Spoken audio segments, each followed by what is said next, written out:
Google Drive video not downloading on Android device. Hi everyone, this is Max. I hope you are doing great. So let's start without wasting time.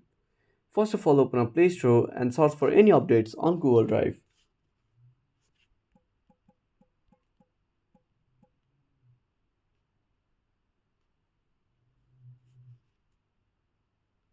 Now search for Google Drive. Now make sure to update to the latest version. Now open up Settings application. Tap on Tap on Apps. Go to App Management and find Google Drive.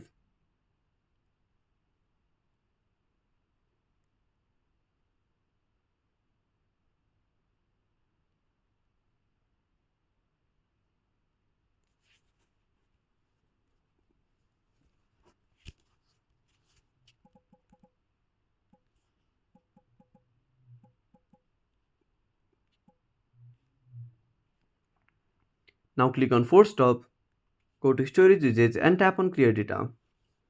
Now tap on Delete and restart the application. I hope this should fix the issue.